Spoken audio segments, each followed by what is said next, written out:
गुरुजी थोड़ा पति को मेरा समझा दीजिए। भजन गाना चाह जी। तो ये भजन है, पति को समझा दीजिए। नहीं गुरुजी ये भी है, फिर भजन भी गाना चाहते। जय श्री कृष्ण मित्रों, राधे राधे। आज की इस मंगलमयी प्रश्नोत्तरी में आई हुई ये बहन जी महाराज जी से कहती हैं, महाराज जी मेरे पति को समझा दीजिए। महाराज जी ये दारू शराब पीते हैं और दारू शराब पी के मुझे मारते भी हैं। क्या बोले महाराज जी, जानने के लिए वीडियो में मित्रों लास्ट तक बने रहिए। वीडियो बहुत ही अच्छी होने वाली है, तो आपका कीमती टाइम न लेते हुए वीडियो को शुरू करते हैं मित्रों। राधे राधे। राधे राधे गुरुजी जी आपके लिए एक भजन गाना चाहती हूँ। भजन बताओ,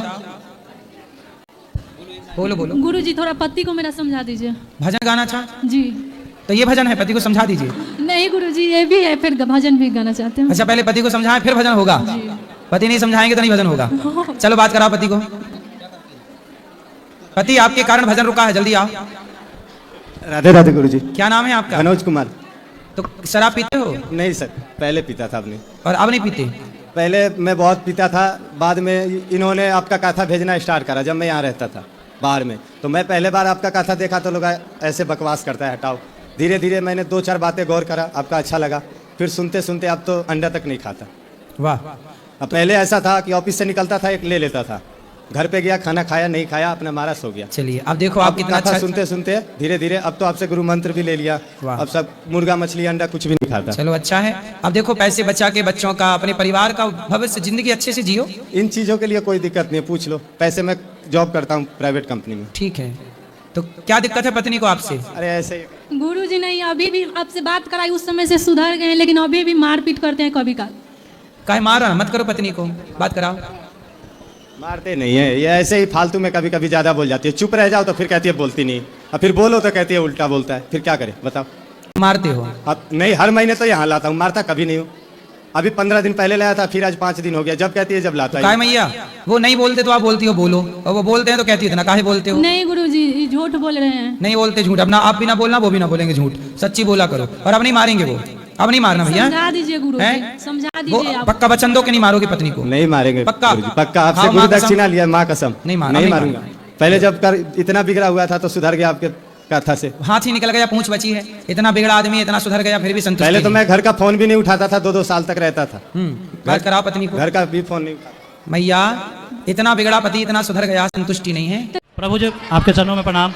प्रभु जी एक सवाल आपसे बहुत दिनों से पूछने की इच्छा रही है। एक मेरे ऋषि मुनि एक कह गए हुए हैं, पोथी पढ़ पढ़ जगमुआ, पंडित भया न कोई, और 2.5 अक्षर प्रेम का, पढ़े सो पंडित होए। वो 2.5 अक्षर कौन सा है? भाई लिखा तो 2.5 अक्षर प्रेम का, तो प्रेम में ही तो 2.5 अक्षर हैं। इसलिए प्रेम से, जब तक प्रेम से परमात्मा को नहीं पुकारोगे। क्या लिखा? राम ही केवल प्रेम प्यारा। शबरी ने भगवान से प्रेम किया, पा गई। विभीषण ने प्रेम किया, पा गई। मीराबाई ने प्रेम किया, पा लिया। जब तक भगवान को प्रेम से नहीं पुकारोगे तब तक परमात्मा कृपा नहीं करेंगे। ये भाव गुरुजी, लेकिन कितना भी ज्ञानी हो जाओ, लेकिन गुरुजी मेरे अंतरात्मा कहता है कि वो 2.5 अक्षर जो है ना, प्रेम तो नहीं, जो प्रेम भी सही है, लेकिन वो सत्य है। जो पोथी कितना भी पढ़ लीजिए, ज्ञान में जैसे वेद पढ़ लीजिए, कुरान पढ़ लीजिए, चाहे जो भी आप पढ़ लीजिए, जो भी भागवत पढ़ लीजिए, कितना भी कुछ पढ़ लीजिए, कि पढ़ लेने से आप पंडित यानी जीवन में आप कुछ नहीं हो सकते हैं। जब तक आप सत्य को नहीं जानेंगे तब तक आप कुछ नहीं हो सकते। इसे सत्य ही जो है वो जब आप जान जाइएगा तो सब चीज़ से आप मोक्ष पा लीजिएगा, और वही आपका सत्य ही जो है। ऐसा है ना, सत्य को जान गए थे उद्धव, सत्य, लेकिन सत्य को उद्धव जान गए पर फिर भी वो गोपियों के प्रेम में डूब गए। क्या है कि सत्य जो है वो बड़ा है, धर्म न दूसर सत्य समाना, सबसे बड़ा सत्य ही है। लेकिन वो सत्य, आप बहुत सत्यवादी हैं लेकिन आपके अंदर प्रेम नहीं है, तो बिना प्रेम के सत्यवादी, सत्य तो उद्धव जैसे ज्ञानी क्या जान गए? सत्य जान गए, लेकिन वो सत्य जानने के बाद उद्धव गोपियों के प्रेम को जानने वृंदावन गए।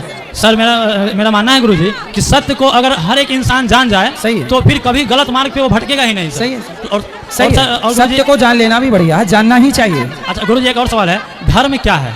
धर्म क्या है और अधर्म क्या है?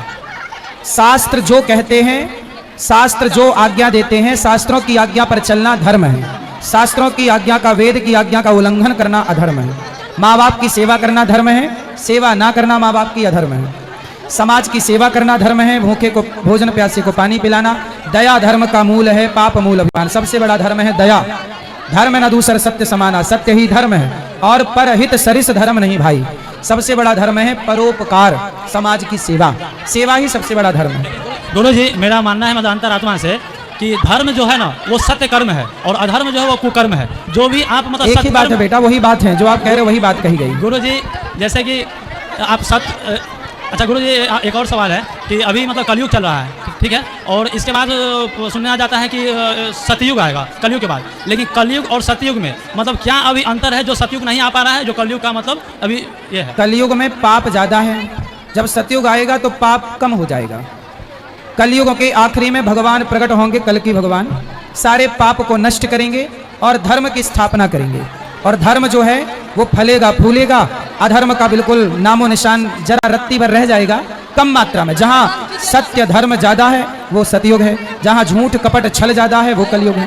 गुरुजी मेरा कहना है कि इस धरती पे जो भी मतलब युग आया है उसका अंत मतलब दो ही चीज़ से हुआ, या तो शस्त्र से और शास्त्र से, लेकिन इस कलयुग का गुरुजी शस्त्र और शास्त्र क्या है? देखो शस्त्र और शास्त्र तो जो है वही रहेंगे, वेद ही शास्त्र है, वेद ही वेद है, वो वही रहेगा, वो बदल नहीं सकता। और शस्त्र जो है वो जरूरत पड़ने पर कभी सुदर्शन, कभी धनुष, जहाँ जिसकी जरूरत पड़ती है। आजकल तो ड्रोन चल रहे हैं, ड्रोन से हमले हो रहे हैं, ड्रोन का युग है, तकनीकी है। अब कब तक रहेगी ये ईश्वर जाने, पर आज तकनीकी का युग है, तकनीकी से युद्ध हो रहे हैं। जी बाबा प्रणाम, गुरुजी प्रणाम जी, गोटी गोटी प्रणाम करती हूँ बाबा। बहुत दुख में हूँ कि जब से मेरा शादी दिए बाप मतारी तब से दुखे दुख काट रहे, संतोष बहुत किए लेकिन नहीं कुछ हो रहा है। 5 लड़की हुआ, कर्जा काट कर 4 लड़की के शादी कर दिए हैं, लेकिन अभी 9 लाख, सुनिए ना, 9 लाख रुपया कर्ज है। एक और बेटी सियान हो गई है, लेकिन कमा रहे हैं पति, लेकिन कर्जा सद नहीं रहा है। यही मिनती है कि कैसे कर्जा सधा दे बाबा। बस जल्दी से हो जाएगा, बिहारी जी मुक्त करेंगे कर्ज से। भगवान तो कहते हैं कि बेटी लक्ष्मी होता है, लेकिन आज हम कर्जा काट के शादी सबको दे दिए, लेकिन भगवान के कहे से कमा के सदपति कमाते हैं, दारू वारू कुछ नहीं पीते हैं, ये खई नहीं खाते हैं। अब 5 चुक जाएगा मैया, चिंता ना करो। लेकिन आज वो कर्जा का 10 साल हो गया बाबा, नहीं सद रहा। सधेगा, यही दुख है और कुछ नहीं है। होगा, ये तो जीवन है मैया, उतार चढ़ाव चलते रहते हैं, परेशान होने का नहीं, सब ठीक होगा। भगवान का तो चाहिए कि बेटी को जन्म दिए। अरे भाई भगवान, देखो आप काहे ऐसा खर्चा किए भाई, बहुत सारे विवाह बेटी के बिना खर्चे के भी होते हैं, आपको ही धन्ना से ढूंढ के लाना पड़ा, पैसा देना पड़ा। नहीं बाबा, ज्यादा नहीं किए हैं, बड़का धनी घर में शादी नहीं, किसी तरह जात का हीले लगा दिए। फिर इतना जितना सामर्थ्य थी उतना करते, उतने एकदम जरूरत नहीं थी बाबा, एकदम गरीब गरीब घर में किए हुए हैं। सही है।